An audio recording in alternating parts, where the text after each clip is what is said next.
Olá, pessoal! Hoje nós vamos apresentar o nosso seminário de História e Filosofia da Ciência no Ensino de Física. Nós somos o grupo 3, para quem quiser tirar um print da tela. Então, para começar, eu queria falar que a gente dividiu o nosso trabalho em 4 grandes tópicos, sendo eles, em primeiro plano, a introdução, depois o tópico da história, depois a filosofia e, por fim, nós iremos trazer a discussão com questões fomentadoras para a discussão em sala de aula. Então, eu vou começar aqui com a introdução, onde eu vou trazer para vocês a importância e a definição desse tema. Afinal, o que é História e Filosofia da Ciência?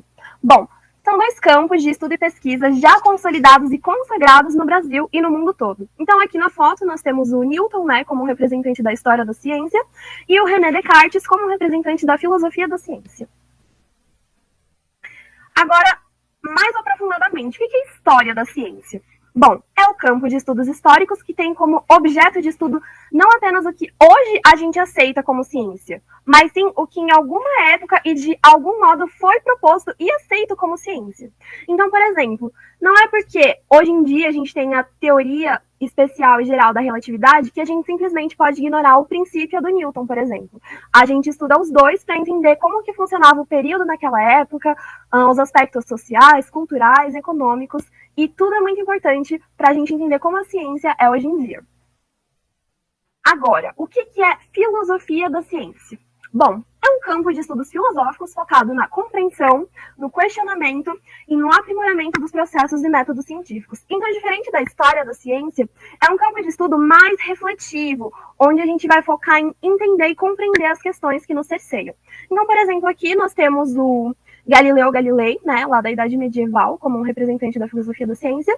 E aqui embaixo nós temos o Thomas Kuhn. Para quem não conhece, ele tem um livro muito famoso chamado A Estrutura das Revoluções Científicas. Inclusive, nós recomendamos ele como leitura complementar para vocês. Agora, eu vou falar para vocês rapidamente um breve histórico para vocês entenderem como que a gente pode enxergar a história e a filosofia num aspecto mais geral. Então, por volta de 500 a.C., a gente tem o estopim da história da filosofia da ciência com os pré-socráticos na Grécia Antiga. Então, a gente tem grandes nomes como Pitágoras, Demócrito, Heráclito, Tales, Parmênides, Xenófanes, e todos eles estavam em busca da arqué, que é a substância primordial que dá origem de todas as coisas. Aí, avançando um pouco mais na história, por volta de 340 a.C., nós temos Platão e Aristóteles. Então, Platão, ele se preocupava também com questões políticas, mas aqui eu trouxe destaque ao Aristóteles porque se preocupava no entendimento dos fenômenos naturais. E por mais que naquela época ele não tivesse respostas concretas, ele foi um dos precursores aí da física ao longo do decorrer da história, da ciência. Agora, avançando bastante na cronologia, nós temos aí por volta da Idade Medieval, onde eu trouxe essa imagem para vocês, para representar que naquela época a gente tinha a queima das bruxas, né, devido à igreja, que considerava uma heresia, por exemplo, as mulheres terem cabelo vermelho, fazerem chás, enfim. Pode passar, por favor. Aqui, do lado esquerdo, a gente tem o Copérnico. Então, nessa idade, a gente teve um grande renascentismo científico. Por mais que não pareça, a gente sim tem grandes nomes, como o próprio Galileu, com a Revolução Científica, o Newton, com a mecânica, com a ótica, o Francis Bacon, com a criação do método indutivo da investigação, o René Descartes, com o plano cartesiano, e o método científico, claro, e o Johannes Kepler como um representante aí da astronomia, tá bom? E aí, avançando, né, por volta aí do século XVIII até mais ou menos atualmente, a gente tem o que a gente conhece como uma física mais moderna. Então, um período muito importante, por exemplo, foi a Revolução Industrial, onde a gente teve avanços na termodinâmica com o Sadi Carnot, por exemplo. Depois a gente pode continuar com a Marie Curie, né, com a descoberta da radioatividade, do rádio do polônio, Max Planck, o pai da física quântica, o Nikola Tesla com seus estudos de eletricidade, corrente alternada, o Niels Bohr com a criação do seu modelo atômico planetário, o Schrödinger também, que deu para muito conversa no meio científico com seu paradoxo do gato vivo ou morto, o Einstein com a relatividade, e não só a relatividade, como também o efeito fotoelétrico e muitas outras descobertas aí para a ciência, e também o Hawking, né, que todo mundo conhece, que foi um importante divulgador científico dos buracos negros, por exemplo. Agora eu vou falar para vocês qual é a importância disso tudo que eu acabei de falar no ensino de física. Basicamente, eu dividi em 3 tópicos para a gente entender. Então, em primeiro lugar, empenho. Demonstra que a ciência como um todo é resultado de um longo, árduo e contínuo processo. Então, a ciência, ela não surge espontaneamente. É muito difícil a gente construir uma ciência. Então, a gente demora anos e anos e anos até chegar, por exemplo, onde a gente está hoje. Em segundo plano, eu trouxe elucidação para vocês. Ou seja, a gente pode discutir acerca de aspectos culturais, sociais, políticos e econômicos de determinados períodos. Então, a gente entende como que as coisas funcionavam naquela época e por que elas funcionavam naquela época. E, por fim, desmistificar. Ou seja, desfaz a ideia de que o conhecimento científico é único e imutável. Muitas pessoas acham que uma coisa na ciência nunca pode mudar, mas a gente sabe que isso é um mito, né, devido às grandes revoluções que a gente já pôde presenciar na história aí. E é isso, pode passar.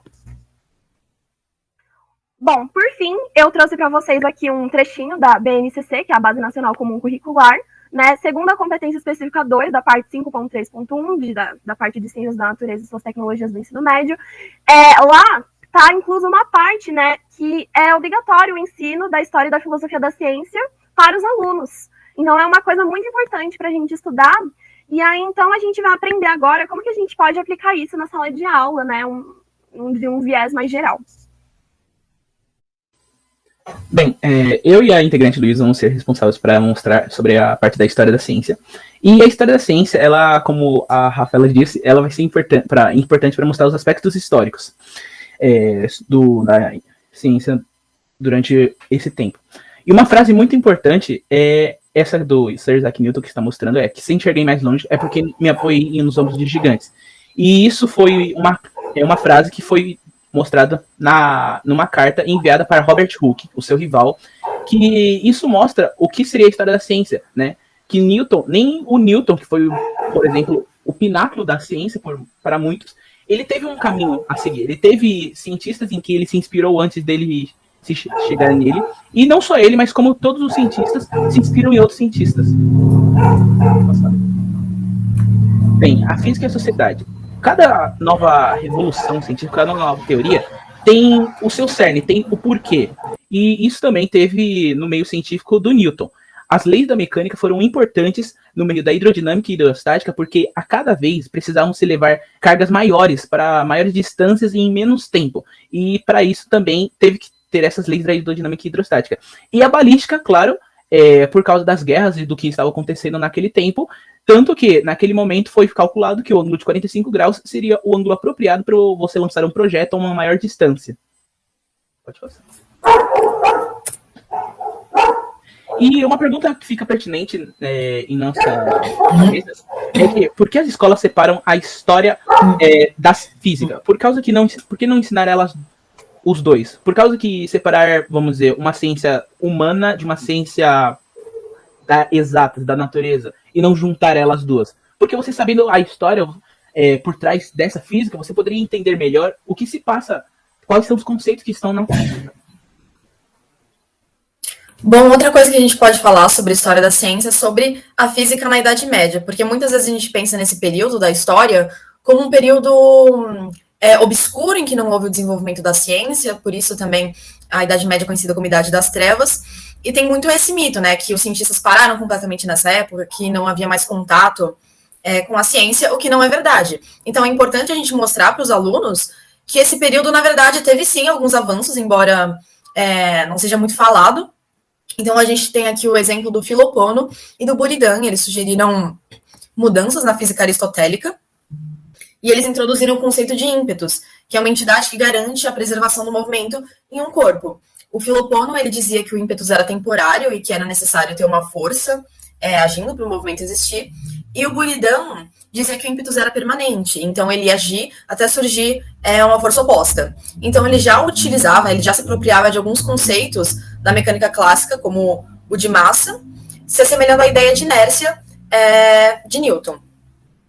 Outra coisa sobre física na Idade Média é que, mesmo havendo esses avanços, ocorreu a Santa Inquisição, que era o combate à heresia, blasfêmia, bruxaria e outros costumes desviantes. Então, a Igreja Católica Romana, ela tinha alguns conceitos, algumas coisas que ela deveria fazer, caso uma pessoa se negasse a seguir o que eles queriam.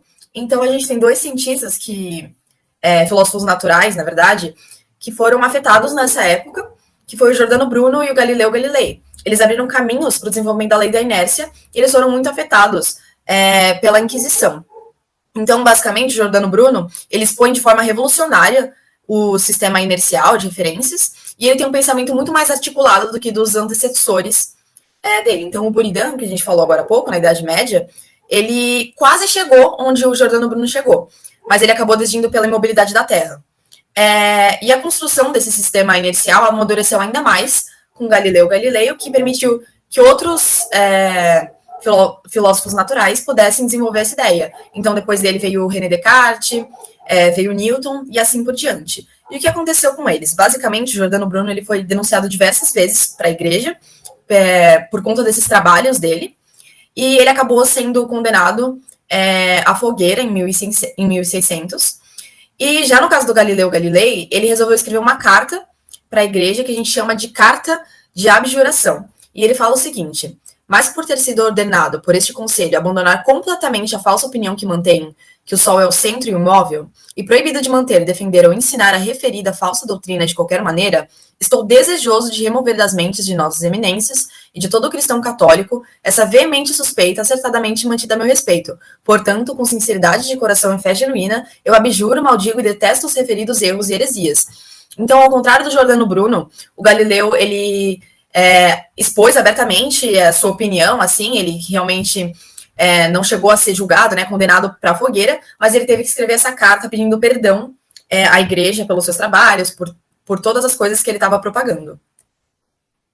Então, sobre a Idade Média, a gente pode concluir que é importante desmistificar para os alunos esse período como um período obscuro, porque realmente houve o desenvolvimento da ciência, mas ao mesmo tempo a gente não pode esquecer de citar a Inquisição, porque muitos estudiosos daquela época tiveram que lutar nesse período para poder ter seus trabalhos preservados. Bem, e um dos pontos importantes para mostrar que é pouco mostrado nas escolas seria a influência árabe, por causa que, enquanto na Europa, no fim da Idade Média, poucos escritos do grego estavam sendo traduzidos para o latim, no árabe era o contrário. Eles traduziram, tanto que uma das obras que foi traduzida foi o Almagesto de Ptolomeu, que trouxe várias contribuições da astronomia, e também que eles estavam realizando seus próprios estudos na questão de ótica e de astronomia, como dito anteriormente também. E uma questão também, outra questão que fica pertinente é que, por causa que o estudo que aprendemos na escola fica tão centrado na Europa, tanto com os gregos quanto com os europeus, por causa que não estudamos outros povos, como os árabes, porque não estudamos outras culturas para aumentar nosso conhecimento. Bom, por fim, a gente pode falar um pouco também sobre mulheres da ciência, porque a gente sabe que falar de história da ciência inclui a história das mulheres na ciência, porque por muito tempo as mulheres foram impedidas de frequentar a universidade, e é muito pequeno o número de mulheres que realmente conseguiu um certo reconhecimento na ciência, especialmente na física. Então, se a gente chega numa sala de aula de ensino médio e pergunta para os alunos, fala em 3 mulheres na física que vocês conhecem, muitos deles vão ter dificuldade em citar 3 nomes. Enquanto se a gente pedir para eles citarem 3 homens na física, eles vão ter muita facilidade, especialmente pelo conteúdo que eles aprendem em sala de aula. Então, a gente traz aqui 2 exemplos para vocês de mulheres na física. A gente tem a Liz Meitner, que é uma física que descobriu a fissão nuclear junto com seu colega Otto Hahn. E esse colega dela acabou ganhando o Prêmio Nobel de Química em 1944 sozinho, mesmo eles tendo trabalhado juntos na teoria por anos. E outra mulher de destaque é a Katherine Johnson. Ela foi uma mulher negra responsável por calcular a trajetória da missão Apollo 11, que foi responsável por levar o homem à Lua, e foi muito importante nessa questão da física e da astronomia. Então, por que é importante a gente destacar essas mulheres na física em sala de aula? Primeiro que é necessário para a gente não apagar as conquistas dessas cientistas, que muitas vezes já são apagadas historicamente, já não são muito comentadas, além de ser um fator motivador para alunas em sala de aula. Então, quando uma aluna vê isso, vê que tem mulheres na física, ela pode se sentir mais motivada a aprender física do que se apenas aprendesse sobre homens na física e etc. Então, a gente também traz aqui algumas indicações de leitura para o ensino médio, para a gente concluir essa parte de história da ciência. O primeiro livro é Os Cientistas, da coleção Mortos de Fama, em que fala sobre alguns cientistas bem conhecidos e os experimentos que eles realizaram. O segundo livro é As Cientistas, que conta de 50 mulheres, não apenas na física, mas também na biologia, na geologia, que tiveram muita influência, assim, e pode servir também para motivar essas alunas. E, por fim, a gente tem o livro do Marcelo Gleiser, que é A Dança do Universo, e ele basicamente fala sobre como a humanidade, ao longo do tempo, foi pensando em como surgiu o universo, e como, historicamente, as teorias foram se desenvolvendo.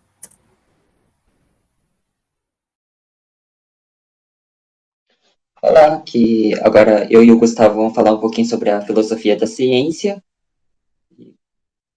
Bom, a filosofia da ciência tem o principal foco de dizer sobre como que a ciência teve um grande desenvolvimento durante o século XX. O principal foco dela seria discutir a importância de um método científico rigoroso e principalmente citando sobre como que a verdade, a validade argumentativa, paradigma e a importância da problematização é totalmente importante para fazer o questionamento da dúvida e principalmente era o foco dos filósofos durante esta época.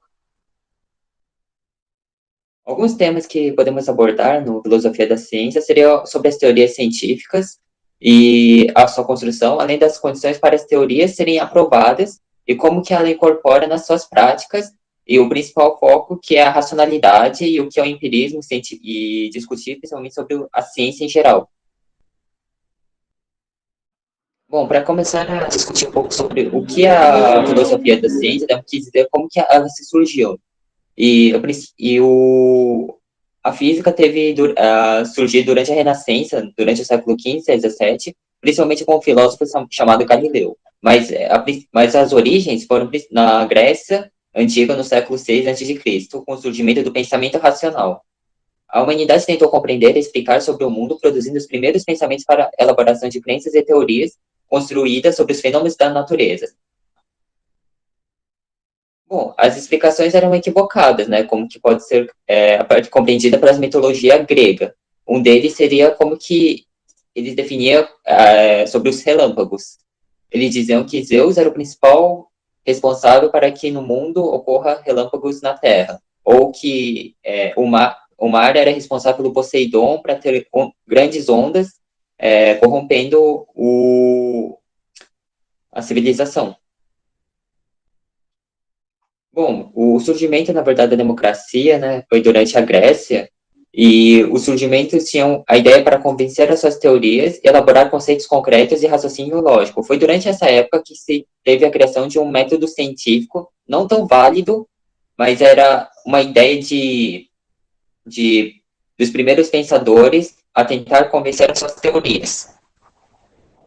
E assim surgiu primeiramente os filósofos da natureza, né? Que eram as primeiras manifestações do que era física chamados de pré-socráticos. Temos alguns dos filósofos da ciência para trabalhar na sala de aula, né? Que foi durante o alto da Idade Média, durante o ano de 1000 depois de Cristo, onde surgiu as 3 universidades, que foi a Salamanca, Oxford e Paris. E daí que a gente surgiu um dos principais importantes filósofos na ciência, que foi o Roger Bacon, que durante o século XIII depois de Cristo reparou a necessidade da experiência como processo para a elaboração das ciências. Aqui também temos o David Hume, né, que foi o principal aplicador do método experimental aos fenômenos mentais, e o Hume defendia principalmente o empirismo como uma forma de atingir o conhecimento. Bom, os empiristas, na verdade, creem que as suas experiências e sensações humanas são a única forma capazes e responsáveis pela formação de ideias. Temos também aqui o René Descartes, que foi o principal criador de um livro chamado Meditações Metafísicas, que tinha um questionamento sobre a dúvida e como que era elaborado um método científico. E ele tinha o principal foco sobre a dúvida hiperbólica. Agora eu vou passar para o Gustavo, como que esse tema pode aparecer na sala de aula. A principal consequência da aplicação de filosofia da ciência em sala de aula seria estimular o aluno a pensar por si só, fazendo com que ele desenvolva a autonomia e o protagonismo da própria vida, e também desenvolver o autoquestionamento e a curiosidade, que utiliza de concepções prévias dos alunos para construir novos conceitos, gerando um pensamento crítico. E fazer com que o aluno pense por si só, tendo um pensamento crítico, dá a ele uma autonomia tanto na própria vida, mas também uma autonomia social, já que o indivíduo vai contribuir com uma nova mente e não respondendo e sendo alienado pelos pensamentos de demais influenciadores. Afinal, né, a sociedade pode ser dividida entre influenciado e influenciadores. Agora, como esse tema pode ser apresentado em sala de aula? Ele pode ser apresentado desmistificando o método científico, né, possibilitando a concepção de novas ideias, ou seja, dando a chance para que o aluno conheça mais do mundo de um cientista, mostrando que nem sempre é preciso fazer o experimento com caráter de verificação, ou ainda que diferentes cientistas utilizam de diferentes métodos para fazerem sua própria pesquisa, os quais se distanciam do famoso passo a passo, que seria um método empírico e indutivo. Outra possibilidade seria mostrar os problemas, dificuldades e dilemas que rodeiam os cientistas em suas pesquisas, apresentando as necessidades e a grande responsabilidade dos cientistas ao montarem uma teoria, utilizando de um método científico para isso. E por último seria contribuir para o entendimento da relação ciência, tecnologia e sociedade, que provém o entendimento da natureza, causas e consequências sociais do desenvolvimento científico tecnológico, para tentar entender como a ciência e a tecnologia funcionam de acordo com a situação social. Por exemplo, se a gente imaginar, a Guerra Fria e a corrida espacial eram um período onde o desenvolvimento científico e tecnológico eram modificados e controlados de acordo com uma disputa política, no quais esses avanços tecnológicos embasavam as visões políticas que estavam patrocinando as próprias pesquisas. E outros temas filosóficos que a gente pode trabalhar em sala seriam os debates atuais sobre o negacionismo científico, que trata-se de uma rejeição de conceitos básicos, incontestáveis e apoiados por um consenso científico, em favor de ideias tanto radicais como controversas, as quais aparecem fortemente nas áreas da saúde, meio ambiente e educação. Sendo que o mais visto atualmente seria o movimento anti-vacina, né? Ainda mais em época de pandemia. Outro fator seria debates atuais sobre o ceticismo científico e o pensamento social, que em termos gerais, o ceticismo significa descrença e incredibilidade e uma capacidade de duvidar de tudo. E para a ciência, esse ceticismo representa uma maneira com que a própria ciência evolui, uma vez que duvidar das teorias já formuladas para provar que está errada e trazer uma nova teoria melhor construída e evoluída, faz com que, mesmo lentamente, a ciência dê passos constantes para frente. Um outro tema seria a pseudociência e falácias científicas, que pseudociência nada mais é do que um conjunto de crenças ou afirmações sobre a realidade que se considera equivocadamente como tendo base em algum tipo de estudo científico. E essas afirmações ou crenças, infelizmente, são divulgadas como ciência, se passando por falácias científicas, para a maior parte da população, trazendo cada vez mais desinformação. E hoje, mais do que nunca, precisamos da ciência. E, infelizmente, muitas pessoas pensam que é difícil obter informações precisas sobre o método científico em suas realizações. O problema é que muitos desses argumentos que utilizam para desprestigiar ou refutar as descobertas científicas têm muitos problemas lógicos. E alguns desses argumentos tortuosos utilizados são a observação seletiva, que seria usar um exemplo específico, ou melhor, uma exceção, para desmistificar a regra. Por exemplo, meu avô fuma e nunca ficou doente, né? Tentando representar que cigarro não faz mal. Ou melhor ainda, minha mãe pegou Covid e nem por isso ficou mal. É tudo uma frescura. Outro deles seria apelar à fé, que é considerar a própria crença como verdade absoluta, defendendo a ideia de quem a utiliza de ser o dono da razão, e ainda mais brincando de Deus. Não que seja uma falácia, brincar de Deus, mas sim um erro de pensamento, porque é dizer que pesquisar sobre algo que diz ser domínio de Deus é querer enfurecê-lo sendo arrogantes e imprudentes. Esse tipo de argumentação aparece com maior frequência quando se trata de avanços científicos em pesquisas sobre engenharia genética e embrionária.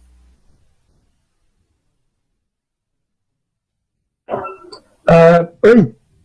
Então, por fim, a gente discutiu algumas sugestões de aplicação em sala de aula e a gente gostaria de apresentar para vocês. Bom, uma atividade em particular que nós pensamos seria pegar a turma e separar em grupos, tal qual a gente faz em elementos. Teria que ser um número par de grupos, porque o professor iria apresentar algumas visões históricas, por exemplo, a visão aristotélica e a visão de Galileu sobre a queda dos objetos. O professor poderia previamente apresentar isso para a turma, ou então sortear temas e distribuir entre esses grupos para que eles pesquisem em casa. Pode passar? Ou, por exemplo, a gente também falou sobre o heliocentrismo e o geocentrismo, então sempre iam ter essas visões antagônicas.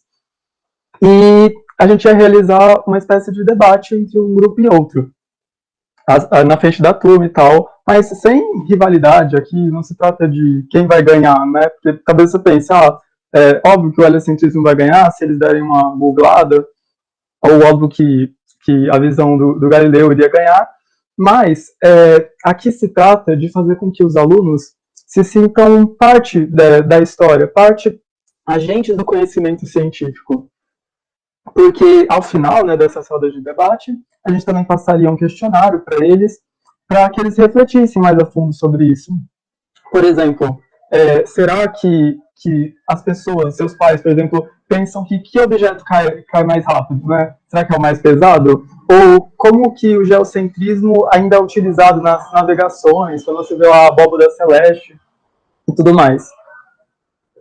Aqui, então, essa seria a nossa ideia particular, né, de aplicação, mas nós também pensamos em algumas outras dinâmicas. Por exemplo, visitas em museus, o Museu Catavento, por exemplo, esse Observatório do Amanhã, que inclusive fez uma instalação muito legal sobre mulheres na ciência, e aí eles têm um logo que é tipo, sem as mulheres a ciência fica pela metade.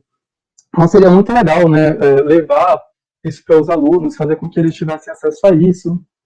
A gente também fala aqui de abordar questões de desigualdade, né? Existe desigualdade na ciência, existem preconceitos. E também, por último, a sugestão seria abordar os mitos da ciência. Tipo, quando você pensa, o mais famoso, né, de Newton, com a queda da maçã na cabeça dele. Será que essa reflete a realidade? Será que é assim que é construído o conhecimento científico? Então, são questões aí para trazer em sala de aula. E é aquela, né? Você quer a notícia ruim ou a notícia boa primeiro? Eu, como sou ansioso, eu gosto da notícia ruim, para eu já ficar preparado. Então vamos lá, né? Falta de tempo. Talvez não dê para... Você vai falar, nossa, eu tenho um ano para passar um monte de conteúdo, né? A escola tá me cobrando, tá vindo vestibular. Então talvez fique difícil, né? Será que tem perdas quando você aplica a história? Perda no sentido, né, da parte matemática? A escassez de recursos, né? Tipo, quando eu falo, leva lá no museu, né? Mas será que tem como? Será que existem possibilidades para que isso aconteça? Dependendo da escola, né, também. As mudanças no vestibular, porque acho que todo mundo está acompanhando aí esse debate, estou falando aí que Enem vai ficar específico, né? Você não vai fazer todas as matérias, então talvez um aluno que queira seguir aí uma engenharia da vida, ele vai falar, bom, não preciso aí de história, né? Escola sem partido, eu coloquei isso, que é um nome muito da hora, para uma ideia muito ruim, porque você vai estar lá falando com os alunos sobre, mulheres na ciência, desigualdade, e aí, talvez, por influência dos pais, ou o próprio pai vai falar, que tipo de comunismo é esse, né? Doutrinação. Então, você pode ter um problema aí por causa dessa esquizofrenia política. Mas vão ser as partes boas, né? E que eu coloquei em contraponto as partes ruins. Porque, por exemplo, talvez você não precise pegar 3 aulas, 5 aulas para falar, vamos falar sobre exclusivamente história da ciência. Mas você poderia incrementar isso nas suas aulas para ter um melhor aproveitamento de tempo, fazer com que os alunos se interessem mais. Tem a apropriação da ciência, né? Porque tem aquela ideia de que física não é para mim, física é muito difícil. Então, talvez trazendo essas inspirações na história, na filosofia, o aluno possa gostar, ou possa querer aprender, querer participar. Tem a interdisciplinaridade, né? Que essas coisas, por exemplo, a gente fala, o vestibular tá ficando mais específico, mas provavelmente ele sempre vai ter que fazer uma redaçãozinha aí, então é muito legal ter esse repertório histórico-cultural e o combate às estigmas da ciência, né? Como eu disse, é bom que o aluno se sinta representado, né? As mulheres, enfim, pessoas de outra cultura. E por fim, nós deixamos 2 perguntas para vocês, dever de casa, né, galera? Para que vocês reflitam e discutam isso na próxima aula, na nossa aula, que seria o seguinte, né? Até onde as ferramentas de ensino de História e Filosofia da Ciência ajudam os alunos a compreender a física? Quais as limitações desses métodos? E, em um contexto onde alunos estudam justamente para o ingresso nas universidades através do vestibular, será que seria possível ensinar física sem utilizar números e métodos algébricos? Então, reflitam sobre isso. Essas aqui são as nossas referências bibliográficas. vocês vão ter acesso a tudo isso. E, bom, muito obrigado. Espero vocês na nossa aula, hein?